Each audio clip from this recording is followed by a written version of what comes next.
Before you listen to this episode, folks, you need to understand that all three of us, actually all five of us on the team, Mission Control, codename Doc, Noel, Matt, they call me Ben, all of us, we love road trips. And if you're on a proper road trip, sometimes things go wrong. So Noel and I got super lost in a super weird place, which inspired this classic episode. Yeah, inspired in that we had no idea what the hell was going on. We were in a part of, was it West Virginia, Ben? Yes, yeah, just so, man. Where we just all of a sudden lost all communications. Even GPS wasn't. Actually, that's not true. We were with our friend Scott, and GPS, just pure GPS, I think he had like a Garmin or something, was the only thing that was even remotely showing us where we were, but none of our mapping capabilities were working, zero cell phone reception. We were both scratching our heads and feeling completely clueless and lost. And it goes to show just how, easy it is to get lost without these things that we've come to rely on that are ultimately crutches. But we figured out why. Yeah, couldn't even text Matt. And as soon as we got back to the ubiquitous information age of this civilization, we were able to talk with you, Matt, about something called the National Radio Quiet Zone. Do you remember this, man? Do you remember? Did we seem crazy when we finally got back with you and we're chatting? I just remember my Mothman t-shirt. I think I know what happened to you guys. I'm pretty sure you went through some kind of time portal and went back to like 1976 before either of you were born. And it just, nothing made sense because you didn't exist yet, and yet you were there.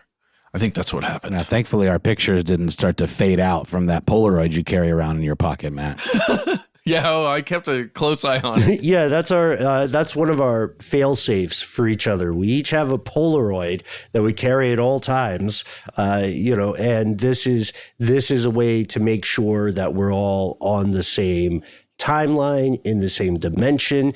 But if you have ever, again, been on a road trip and found yourself in a strange place, then today's classic episode is something that will speak to you directly. Imagine rolling into a town in the United States right now, as you're listening to the show, maybe, that has no one on the streets, that has working payphones, that has businesses which appear to be open, but have their doors locked. This is the story of something called the U.S. National Radio Quiet Zone, which is a real thing today.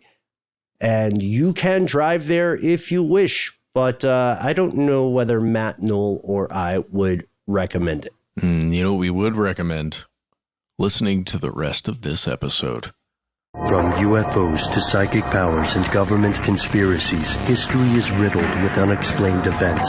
You can turn back now or learn the stuff they don't want you to know.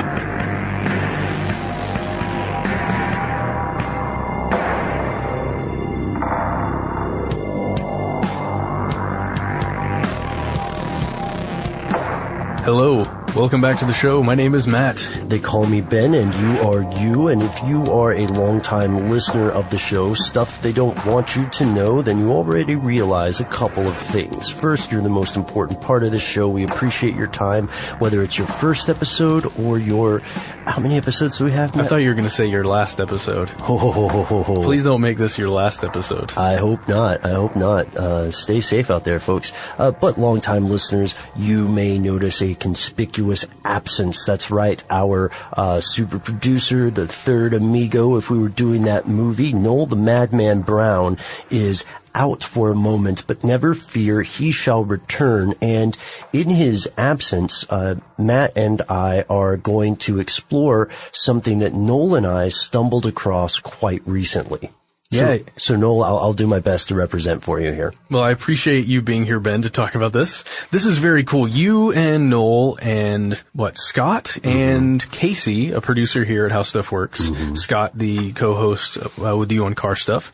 You guys went on a bit of a journey. Yes, in early October, Scott Benjamin, my co-host on Car Stuff, and I took up a listener named Glenn Beck on his invitation to participate in a road rally for charity. This was specifically the Ohio Valley 700 Road Rally for raising money for an outfit called Cure, which is not just raising awareness of epilepsy, but attempting to cure the condition. Gotcha. And we took along Casey and Noel as a two-person crew to film what ended up being a massive road trip from Atlanta to Hershey, Pennsylvania, from Hershey, Pennsylvania to Deep Creek, Maryland, from Deep Creek, Maryland to Snowshoe, West Virginia, from Snowshoe, West Virginia to Athens, Ohio, and then homeward bound without the cute animals. And it was a long drive. It was a rally, not a race. And we saw some amazing things, but we ran into a strange situation in West Virginia. And that is the subject of our podcast today.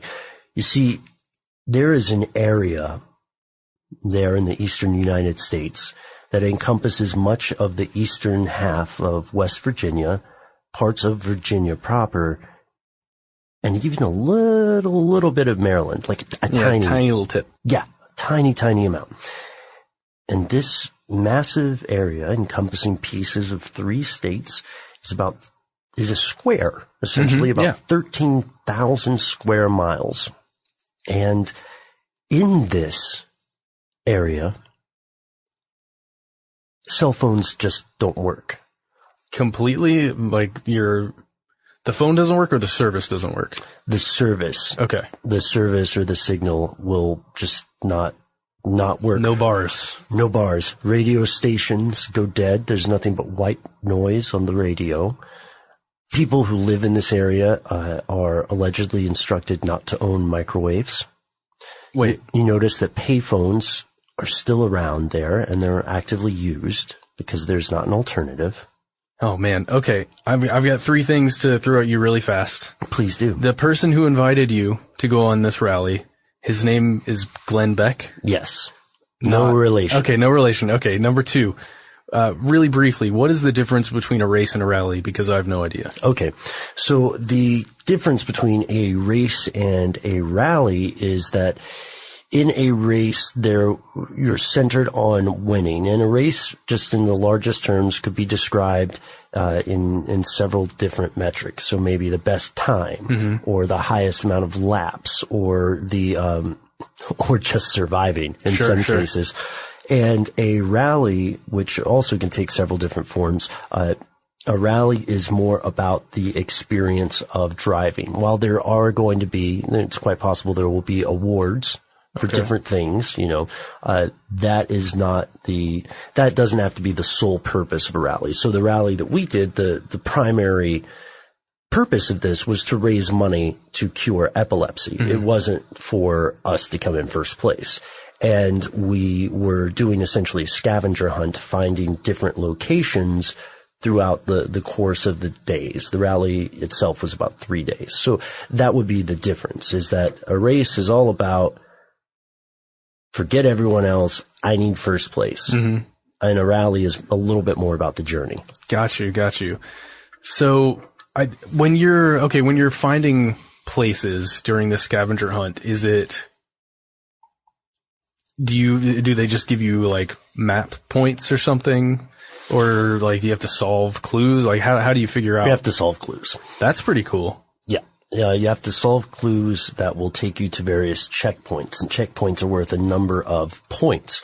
You will also get what's called a route card, which gives you points of interest that you might run into, and you just take a picture of your team or your car in front of that thing to prove that you were there. So, like, Pennsylvania has something called roadside giants.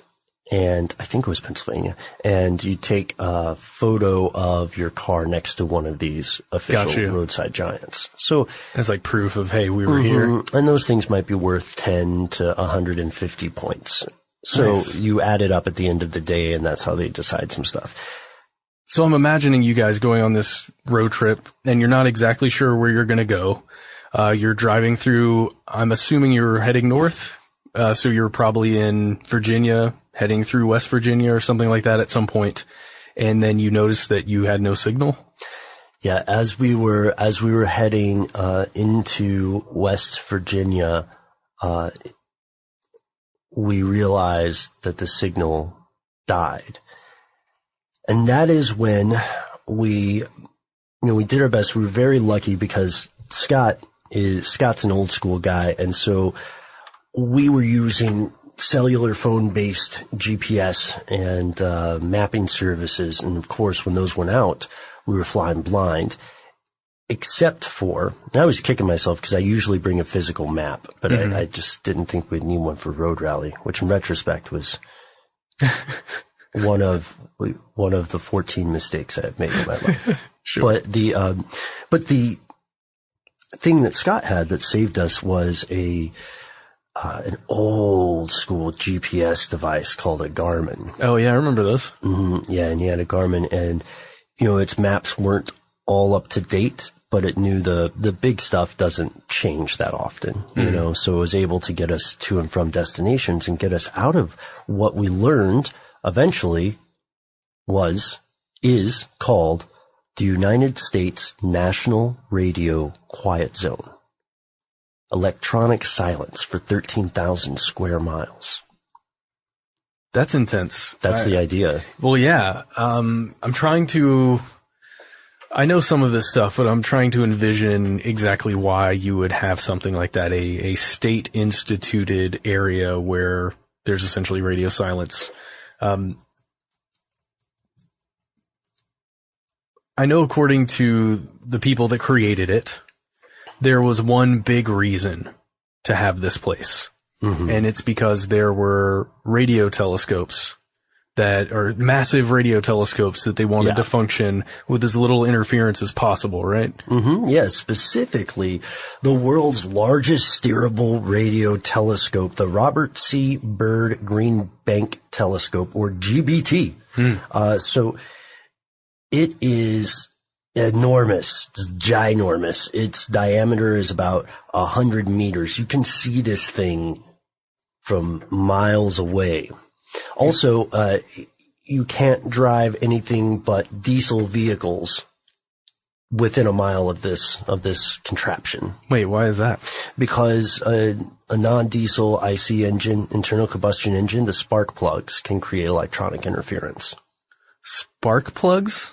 Yeah, You're kidding me. That amount of energy is just a little bzz. Yeah, and I don't know, maybe pacemakers are the same, I'm not sure. But on the surface, this makes sense because for some people, the idea of a radio telescope is strange, but we talked about it in our video earlier last week, which is that light is just a wavelength that we see, right? Visible light. Sure. And it can be detected by a telescope, and radio waves can work in the same fashion. Yes, I got you. So just like a telescope based in, name a big city. Chicago. Just like a telescope based in the heart of Chicago, a light telescope is going to have a tough time getting light emissions from these billions-year-old stars and separating that from the ambient light of enormous skyscrapers and street lights and car headlights and stuff. A radio telescope can have a difficult time receiving these faint at times signals from the heavens and differentiating those from, KPX, FM 750. Yeah, if the spectrum is just full with traffic from other sources, I can imagine that. That makes a lot of sense. Hey, if we did a radio show, this is just a side question, Matt. If we did a radio show, we would have to, do our voices like this, and then we'd also have to have nicknames, right? Yeah, you have to do the man in the box routine. No, I get it. What would your nickname be? I wouldn't even go by Matt. It would have to be some kind of animal. Let's go with Mongoose. Something Mongoose. Yeah. Is the Gooch a nickname already? I'm pretty sure that's taken, yeah. Mongoose and the Gooch. And then we'd have the obnoxious like sound effects all the time. It might be good if you had a snake reference just to have that imagery conjured together with a mongoose and a snake. Yeah, but I don't think Noel would want to be a serpentine kind of creature. I don't know. He might be into it. I don't know. We'll have to ask him. And, Okay. and listeners, write in with your suggestions for our morning show, obnoxious DJ morning show names. Yes. Because I think a lot of times people just modify one or two letters of their real name. So I would be like The Bean, which is just a terrible name. Anyhow, so our future as obnoxious morning show DJs aside, this telescope needs this quiet area to collect this information. That's true. That's fundamentally true. That's just how these sorts of things work. The GPT has access to 85% of the celestial sphere. And so, according to the National Radio Astronomy Observatory, this enormous thing spends about 6,500 hours every year being used for astronomy, and 2,000 to 3,000 hours per year are available to high-frequency science. And it's flexible. It can match needs to weather. It's a great scientific resource. It is also not the only thing in the radio quiet zone. No, there are also small towns kind of peppered throughout the area. Yeah. Where people just live their everyday lives, go to work, come home, watch some TV. I'm assuming you can watch TV there, right? Yeah. You Okay. could, well, As long as it's cable. interesting. Yeah, I wonder. And then also you have wired connections, so people can use dial-up and landlines and stuff. Okay. So they're not, super isolated. You can get some Google Fiber in there. Right. That'd be nice. So one of the things that we found that's really interesting, because we thought, we got to tell Matt about this and we have to look into this.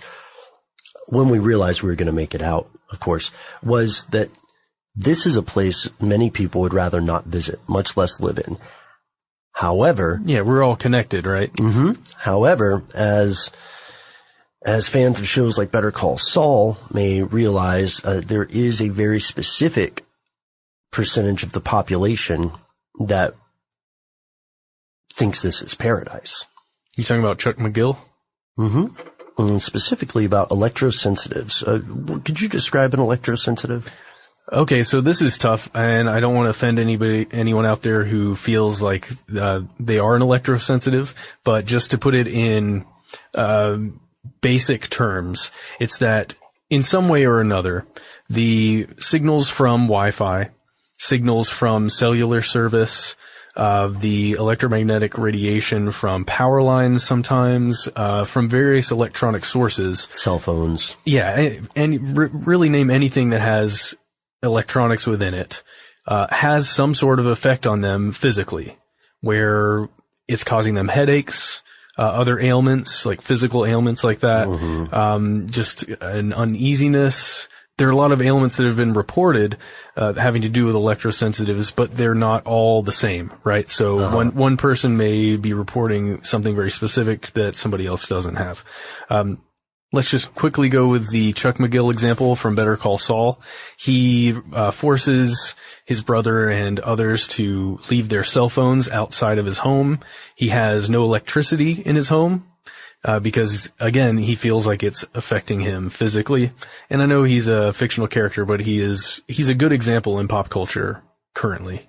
Yeah, he's the most recent go-to example with the most recognizable symptoms, or he's the most recognizable example of that. So people are going to these towns in the quiet zone to escape this condition that they believe they have. And they've been doing this for a while, actually. This is not a new development. The quiet zone was established by the FCC back in 1958. Yeah, it's been around for a while.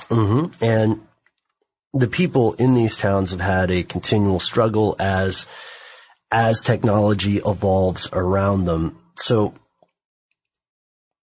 there were people who, there was a story that came out called The Town Without Wi-Fi that showed that this might potentially be an unsustainable situation. For instance, here's a good thing. Here's a good example, rather. In 2007, there was a government mandate for tire pressure sensors in all new cars, but the telescope business manager, Mike Holstein, pointed out, those give off a radio signal, those tire pressure sensors that interfere with the telescope, and said the technology around us changes all the time. Even the smallest thing has repercussions. So there are electrosensitives that are going here, but the concern is that the telescope facility might eventually get shut down in 2017 due to a funding issue. Mm-hmm. So this might not be sustainable for those of you who are listening and believe that you have electrosensitivity. Be careful, be cautious, if you're planning to move to this place. It may not be as sure a bet as you want. You can always see the telescope, though. It's 485 feet tall. I'm imagining it being a very difficult situation if you do choose to move out there, if you're trying to rely on finding a job of any sort in an isolated area like that. I can only imagine there's so many job openings, within one of the small towns. Like that must not be a very common occurrence. But then also you couldn't really work. Well, I guess you could work remotely if you were just using your Ethernet in your home. Sure, or through the post. Yeah, maybe through the post. Just all of your mail, correspondence with your job goes through the post. There are a lot of writers who do that. Yeah. Oh, yeah. Okay. So sure. But that's a very, very limited community. Well, yeah. So many jobs rely on an internet connection nowadays. Man, that's fascinating. So here's something that might make people worried about the place closing feel a little bit better. They chose this location, the FCC chose this location because it was already naturally given to buffering signals, to preventing outside frequencies in this valley, because it's in the Allegheny Mountains. Yep. And those massive amounts of rock already naturally restrict stuff. So what they did is they used technology to accelerate the already existing tendencies of this piece of land. And they chose this piece of land not just because of the mountains. There are other places like that. But they chose it because there were economic circumstances too. The town had little established industry, Greenbank, and in the opinion of Uncle Sam, had little potential for one. So you wouldn't build this massive telescope and then have, a population boom later. Yep. Also, it sat on the 38th parallel, so it gives just a stunning, perfect view of the Milky Way. Nice. As perfect as we can get. And then, of course, there are children who live here, and they're trying to get around the rules by making, their own hotspots, using mobile phones to find workarounds so that they're not as shut out of the world. This has created a divide when the newer people move to town, just as electrosensitives. Here's a brief reading from the Washingtonian about the experience that someone had when they felt they were having an attack. Monique Grimes had just moved to Florida for a new job when the syndrome started. On the third morning in her St. Petersburg apartment, she woke with a harsh thumping in her chest, heart palpitations.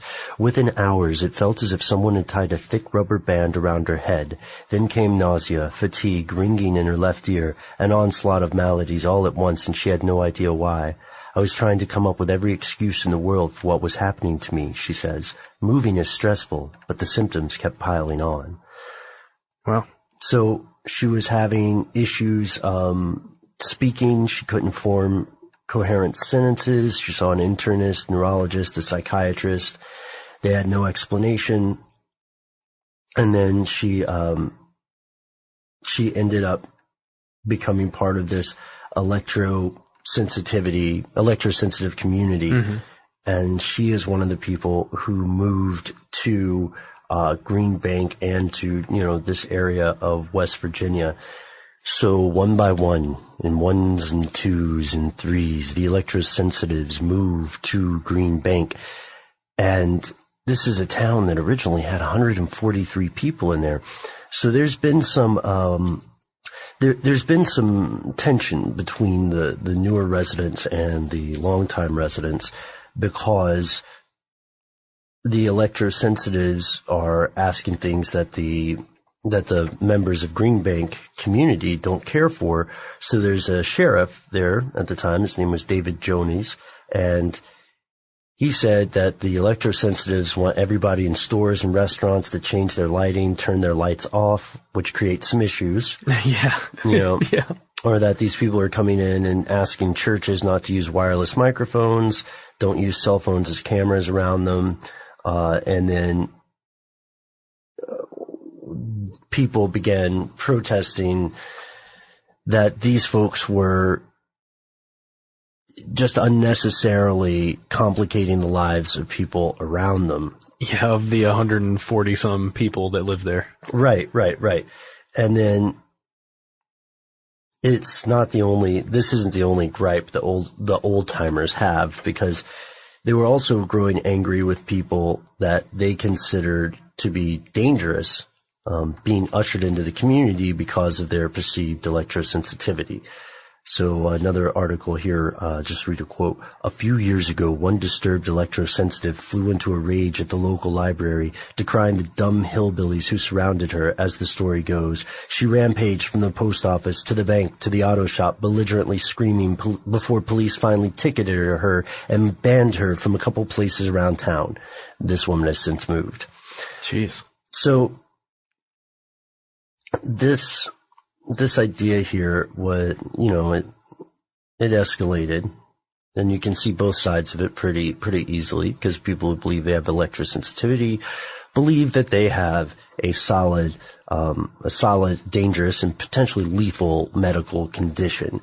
And then the people who've been there for a while think that they're being asked to transform their entire day-to-day life for a stranger. Yeah, exactly. You know? I'm trying to think of the closest thing I can come to as an understanding of what it would be like, but it kind of reminds me of gluten sensitivity or something like that. If you're a restaurant owner and someone truly has a gluten sensitivity, or I forget what the official names for those are called. Well, people with celiac disease, yes, do have gluten sensitivity. So yeah, I mean, then having to change your whole menu for somebody, or at least come up with something on the fly. I can imagine having even a small group of people, when it's proportionally large, come into a town. I can imagine how it would throw things off, and then there would be all kinds of animosities generated there. Right. Yeah. That's not too bad of a comparison. It's even more critical, I would say, in a situation where it's electricity rather than an ingredient commonly found in food, because we rely so heavily on electricity as a species. But that's not the only thing, again, in the quiet zone.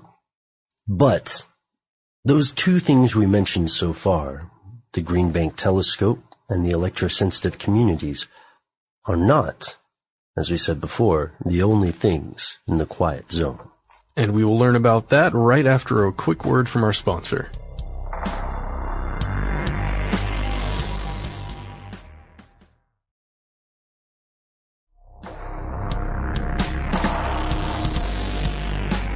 And we are back.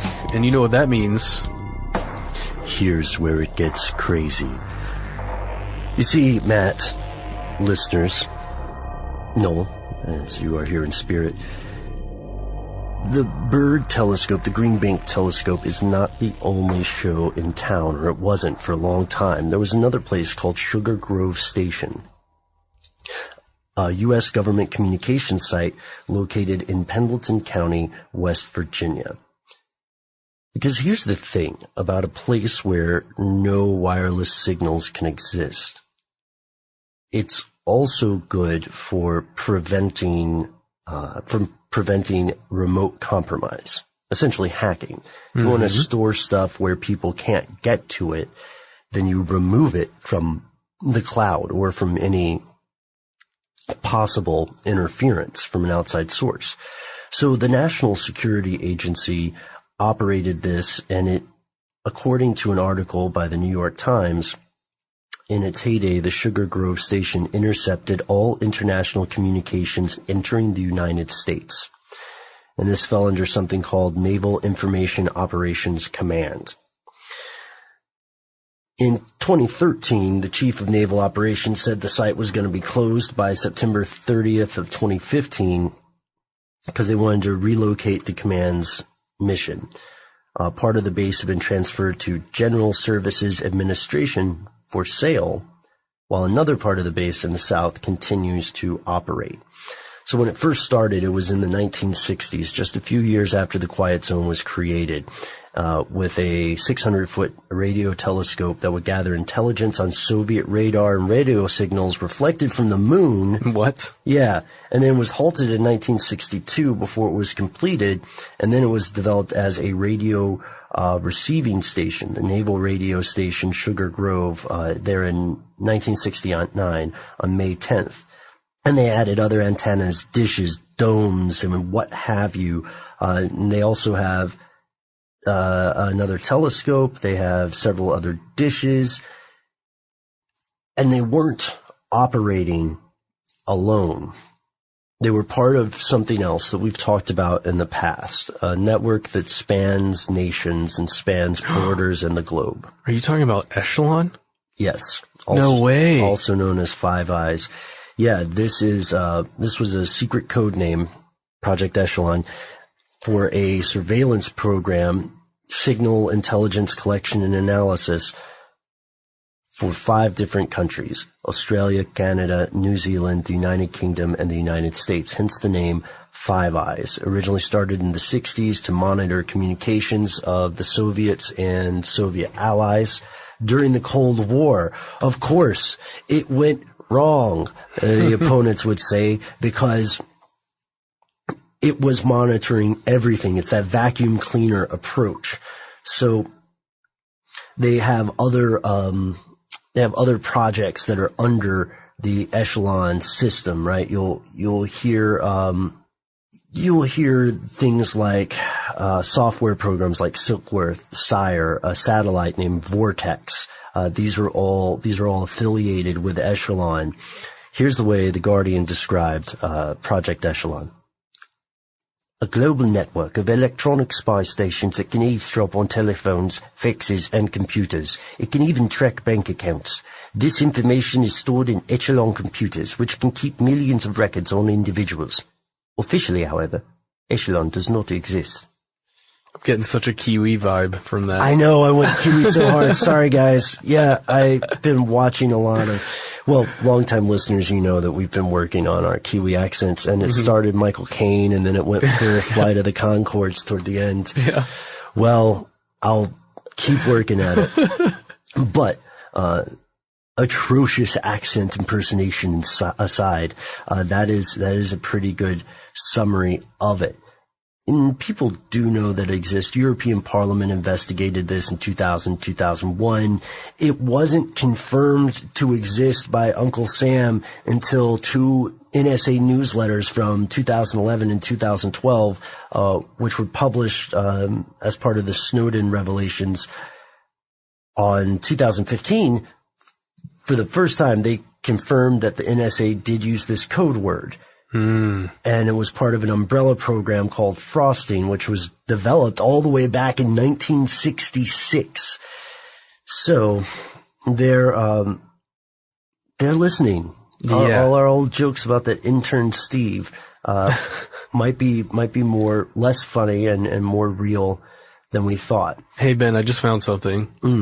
So on public.navy.mil, one of the official public Navy sites, it states that Sugar Grove, the Navy's presence in Sugar Grove began in 1955. Mm-hmm. That's interesting, right? That the station is there, then in 1958, the Quiet Zone is established. And then in the 1960s, they began building the telescopes. Yeah. Mm-hmm. So my thinking is that the Navy has a much deeper hand in this than maybe is let on.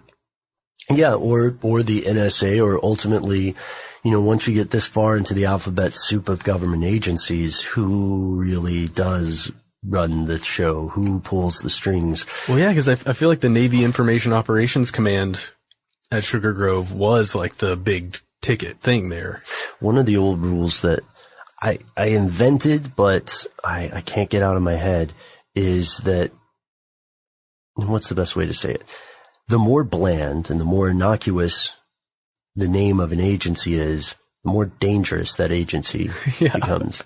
If you ever meet someone who's asking you strange questions and they say they work for the U.S. Subcommittee on Collected Remarks or something, run. I made that up, but run. Don't run. They're just trying to get some helpful information from you. I don't think you want to be a collected remark, whatever that means. But this aside, we had some great feedback on our video regarding the quiet zone. And one thing that a lot of people brought up, which we wanted to bring up on the show here, is that Sugar Grove was placed on the market for sale. And for a time, it looked like it was going to be purchased for about $11.2 million, just as recently as July of this year.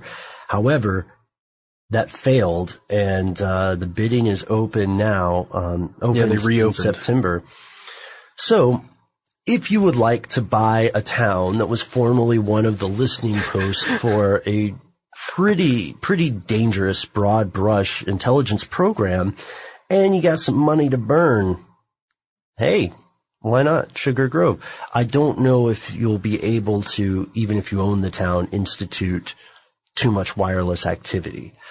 Yeah, that's so true. But that is incredible that there is an entire town for sale. All of the buildings, everything, you just buy it and it's yours. We could make one heck of a commune, Ben, or a cult. I don't know. Yeah, I've been thinking about a cult. Do you think if we started a cult though, I would want it to do something more productive or interesting than what cults usually do? It could be an anti-technology cult. We could start like a big movement there. But what if we still had to have a website? Well, you know. Yeah, that's not bad. Or also we could create we could do one of those spin-offs, or secessionist movement. I think spin-off is not a very, not formal enough to describe that. But yeah, it seems like it's spot on for a secessionist movement. It could be a collection of stuff. My question would be, if you're buying a town, what sort of research do you need to do? You need to know shipping routes. You need to know if there's access to fresh water. You need to know if it's possible to live off the land. Like, how independent or codependent would this area be? And with the restrictions placed on the people living there, would we be able to get people to move to our cult? And then also, what kind of people are going to join an anti-technology cult? There's got to be some of them out there. We could get most of the people who identify as electrosensitive. I think we could get them there if we could provide, the right resources. If we had a Whole Foods, that's all we need. We need a Whole Foods. That has no electricity. Okay, see, there are problems with this. It's problematic. I know. Because I wouldn't want our cult to exploit anybody, but we did a great video, years back now, Matt, about how to start a cult and how cults work, which features some compelling performances by you and Jonathan and Scott and Chuck. Yeah, and you're the cult leader that we refer to. You're our Tartuffe, our Godot. Was not my idea. It wasn't, and I have apologized in the past for springing that on you and making you a messianic figure, but I think it works. So, with this bizarre situation, this lack of transparency, it's kind of like Hitchcock's theory on monsters. The stuff that happens off screen is scarier than anything you can depict. Yes. In a concrete way. So we have these swarms of conspiracy theories and questions about the nature of this zone. And as more people learn about this, there are more and more people who are saying, this is a perfect place for me because of my electrosensitivity, right? Which at this point, according to peer-reviewed research remains a very controversial diagnosis, with a lot of people doing self-diagnosis. Yeah. So you can, of course, have sympathy or empathy for people in this situation who know fundamentally that they have some sort of condition, but then are being told that it's not diagnosable or it's not real or it's all in your head. So a place like this is very much a refuge. And I would say that despite the fact that they're having funding problems and may close stuff down, I don't know the extent of the infrastructure that would restrict signals. I don't know the extent to which it would survive after these things get closed down. And, some people, of course, would love for it to be closed down. Like, imagine you're a kid, you're 14 years old, you're growing up in that area. You want to move. Yeah, you want to get out as soon as possible. Mm-hmm.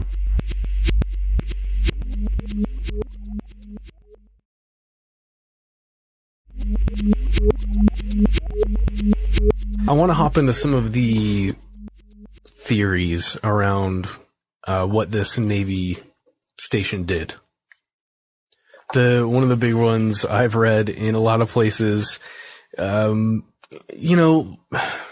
hate to say it, but less reputable sources online where people are discussing the extraterrestrial connection.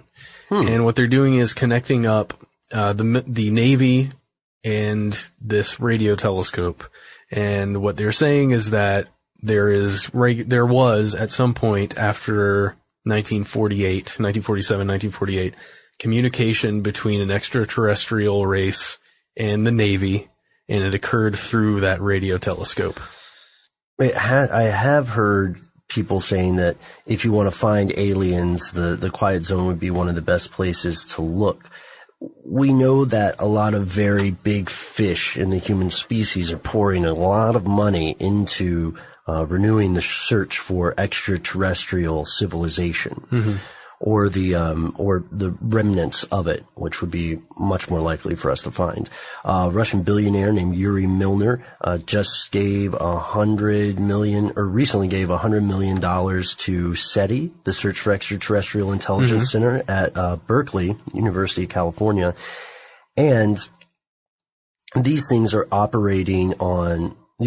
been operating on a shoestring budget for a while, but they're hoping to use that money as of, it was 2015 that happened. They were hoping to use that money to rent out some time at the Green Bank Telescope to search for the stuff that SETI would search for, extraneous signals, another wow signal, things like that. And the logic for renting out the Green Bank Telescope is pretty solid, because the logic there is that this is the place where we would most likely be able to hear something, right? To sense something, because even the smallest amount of interference can completely void our listening ability or render it, statistically insignificant. Like, those greeting cards that you open up and they play music. Mm-hmm. Right? So you open it up, it's like dun dun dun dun dun dun. Okay, copyright. Oh, right. Yeah, sorry. Thanks. That can interfere with these kind of readings.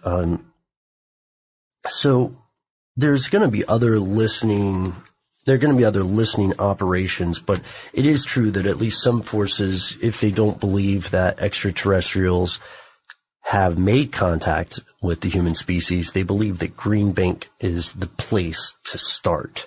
Well, it's a good place to receive signals if there are any. One of the pieces of evidence that was noted in the forum where I was reading this was that there was a 1924 telegram sent by the Chief of Naval Operations, Edward W. Eberl, and it was just instructing the Navy at the time to make sure to listen in to any possible radio communications that are coming from Mars. And this was referring to a particular time when Mars was, I guess, closest to the Earth as it would be in the orbits. But yeah, he's just saying, note and report any electrical phenomenon of unusual character. And, cover wideband frequencies as possible from 2400 August 21st to 2400 August 24th. Mm-hmm. Wait, what? 21st to the 24th. Okay. Oh, and the whole thing was, be careful of interfering traffic.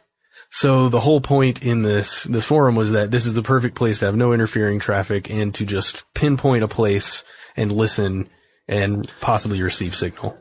The only problem being that space is huge. It's immense. Yeah. It's massive. Radio signals are not very fast. And for those of you who've checked out our earlier episodes on the search for extraterrestrial or even extra-dimensional life, we're well aware that at least in the terms of extraterrestrial, still staying within our neighborhood of time and space, the massive distances between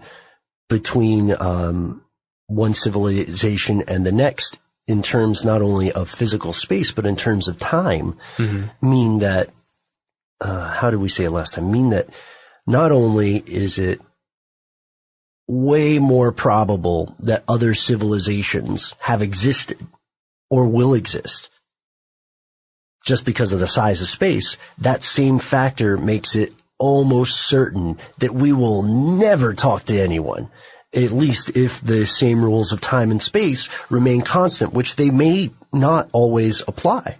You know, we know what goes on in our area of reality. We know generally we know what occurs, but we're kind of like, let's see, Matt, you have more experience with video games than I do. You know, in role-playing games or in strategy games like, I guess Civilization or something, certain parts of the map will be blocked off and invisible. Sure. Or in horror movies when someone's looking with that, of course, inevitably dying, flickering flashlight. That's how we're approaching reality. And if you look at the really, really big stuff and if you look at the really, really small stuff, quickly realize that we're off the map. Mm-hmm. You know, we know some things exist. We can't explain them. We have much less of an idea about the nature of the universe than people would have us believe. And so the best we can do is boldly make big swings, as they would say in the corporate world, with things like searching for alien life, even if we know the odds are so stacked against us. Who knows? Maybe we discover something that, I don't know, how like beautiful and heartbreaking would it be to go to another planet and discover something billions and billions of years old was clearly, you know, just left behind. I always think about that stuff too, man, when I'm going to throw away things. For real? Yeah, because I'm thinking, you know, thousands of years from now, if this thing is still around, it'll be in a museum. Gosh. I mean, look, the older a civilization gets, the more important the stuff they left behind becomes. So true. It's so true and so weird. Ben, before we get off aliens, I just wanted to ask you if you had seen the WikiLeaks Podesta emails that they just came out. I have heard of these, but I have not read them yet. So there's one on there, and it isn't that significant for various reasons that we'll get into, but it is fascinating. It's a message from Edgar D. Mitchell. He is the chief science officer and founder of Quantrek. He's also an Apollo 14th astronaut and the sixth man to walk on the moon. That's what it says in his signature, and it's also true, which is pretty awesome. He sent an email to Podesta, and it says, it's urgent that we agree on a date and time to meet to discuss disclosure and 0-point energy at your earliest available after your departure. This is one of the emails. It says, a colleague is working on a new space treaty citing involvement with Russia and China. However, with Russia's extreme interference in Ukraine, I believe we must pursue another route for peace in space and ZPE on Earth. 0-point energy. 0-point energy. He's talking about President Obama's childhood friend that he met, and they discussed some of this stuff on the mission in Geneva. He's been talking he's been talking with all these people, these influential governmental people about 0 point energy. And again, these are just emails to, Hillary Clinton, right? And to the Obama administration, by this guy. So it's not like there's a back and forth discussion, but in another email, he specifically talked about the ETIs and how they're going to bring us 0 point energy. And if we continue to have war both on Earth and in space, then they're not going to bring us 0 point energy. Anyway, it's just a fascinating, fun thing to think about, that this former astronaut, right? I guess he's a former astronaut. Mm-hmm. He's an astronaut, and was on one of the most important missions going to the moon. And John Podesta, after that, was Hillary Clinton's campaign manager, during the most recent Clinton campaign.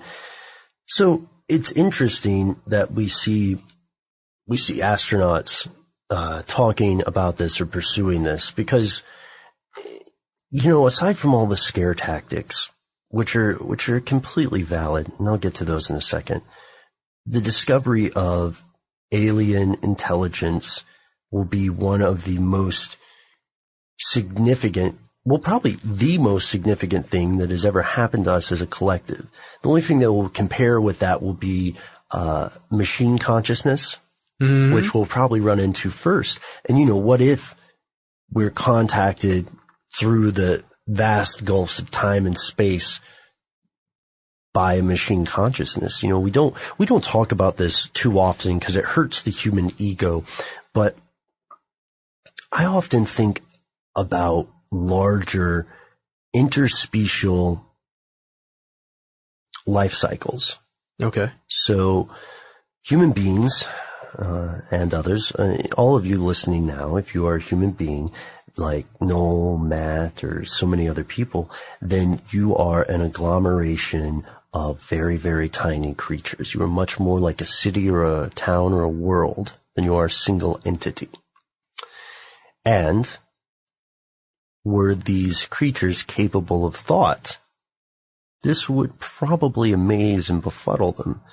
The little things that live in your lower intestine aren't spending too much time thinking of your brain and management and whether you're going to call your high school sweetheart. They may have no concept of what those things are. Right, exactly. This would be absolutely irrelevant information to them unless the food would change because of that situation. But I say that because if there's a symmetry to the universe, then we are erroneous when we assume that the human being or human civilization is the epitome of what reality has to offer, because we're not doing that great of a job.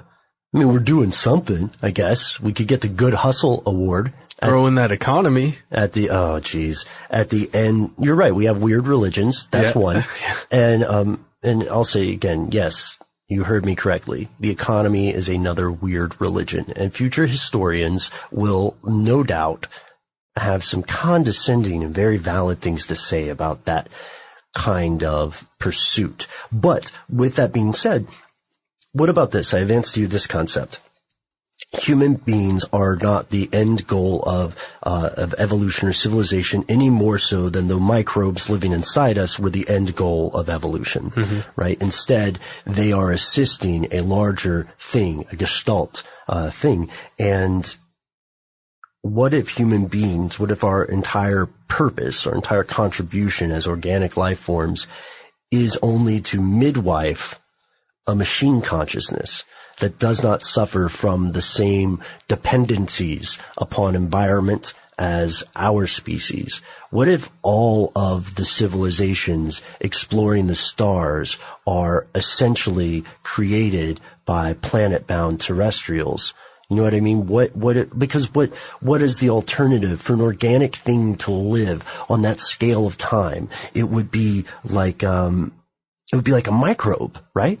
And it makes no sense to have a spacefaring biological entity. That just it doesn't compute. It makes so much more sense to have some kind of mechanical intelligence. Right. Or to change the rules of the game, change the playing board. So encounter some sort of extra dimensional travel. Whoa.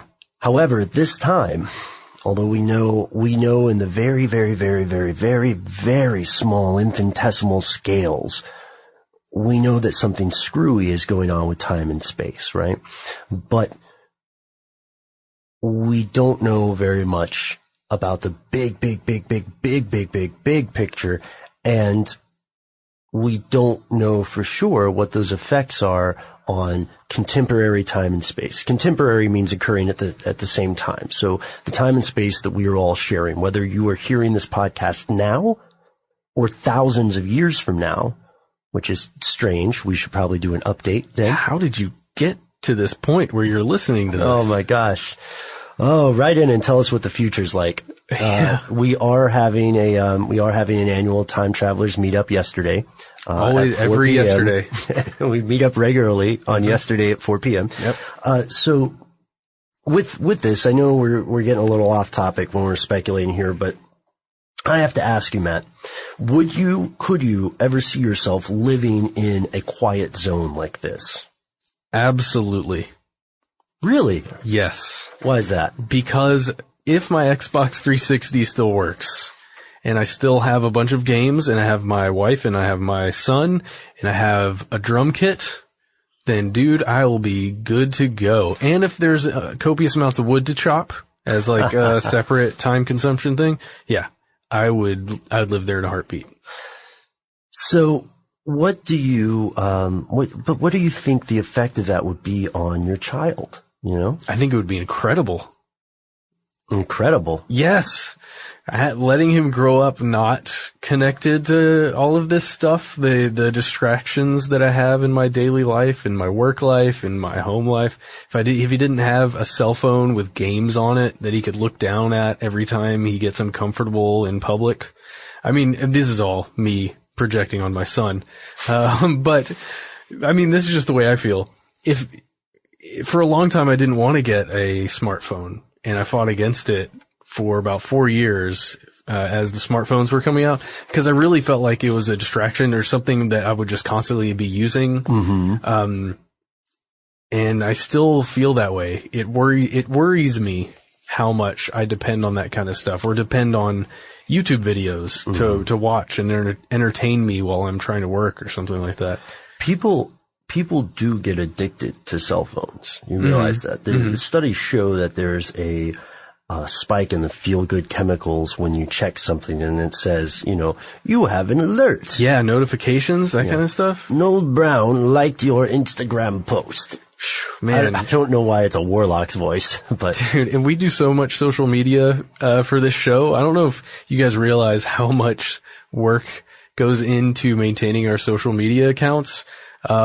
It's wonderful, and communicating, like having that open line of communication is essential, and it's amazing, and being able to get, ideas from you guys and then talking to you, it's incredible. I hear a butt coming. What's your butt? But the amount of almost obsession you have to keep up with it very well. Yeah. It's daunting.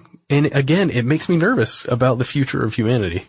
Well, I like it because I think overall it's a good thing. Overall, it is more humanizing to be able to say to someone in Thailand or in, what's another place to be? Trinidad. Another place that begins with a T. Someone in Trinidad hears something. Someone in Thailand hears something, and they call somebody in Tallahassee, and they're like, "Whoa, that's amazing! Check this out, Roger." And yeah, it's cool, but it's also dehumanizing in the same way, I think. It is arguable, but what we're doing is we're just as people officially called this the age of man, the Anthropocene, we are entering the age of the machine mind. We're entering the age where people, unless there's some civilization ending catastrophe, the people born a few generations after your son's generation are going to be increasingly melded with technology. It's just inescapable. I mean, it may eventually be a Gattaca situation where it's considered a de facto crime not to use CRISPR on a child, right? Yeah. Well, I look forward to that day. You look forward to running away to the quiet zone. For now, I'm going to train my boy to be, I don't know, some kind of agent of, I don't know. Maybe he's going to be a spy, An agent, and stop it from happening. For an agency so mysterious that even he doesn't know who he works for, the Subcommittee on Collected Remarks. Yep, that's right? it. He's going to be the head of that stuff. Well, speaking of social media, folks, I want to take a second and thank everybody for the fantastic suggestions we've been getting and some of the amazing stuff that mostly Matt has been finding for our Facebook page. And go there and check it out if you want to see a lot of stuff that may or may not make it to air. And sometimes it can be a little more topical. Sometimes it can be blast from the past. Or just strange. Or just strange and unusual. We are Conspiracy Stuff at Facebook and Twitter, where you can talk to us directly. And you can also check out every audio podcast we have ever done, including the ones we mentioned earlier in this show, on our website, stufftheydon'twantyoutoKnow.com. And if you want to check out the video that we made for the National Quiet Zone, you can just go to our YouTube page. We are Conspiracy Stuff there as well. The video is titled What's in the National Quiet Zone. You can check it out there. And that's the end of this classic episode. If you have any thoughts or questions about this episode, you can get into contact with us in a number of different ways. One of the best is to give us a call. Our number is 1-833-STDWYTK. If you don't want to do that, you can send us a good old-fashioned email. We are conspiracy@iHeartRadio.com. Stuff They Don't Want You to Know is a production of iHeartRadio. For more podcasts from iHeartRadio, visit the iHeartRadio app, Apple Podcasts, or wherever you listen to your favorite shows.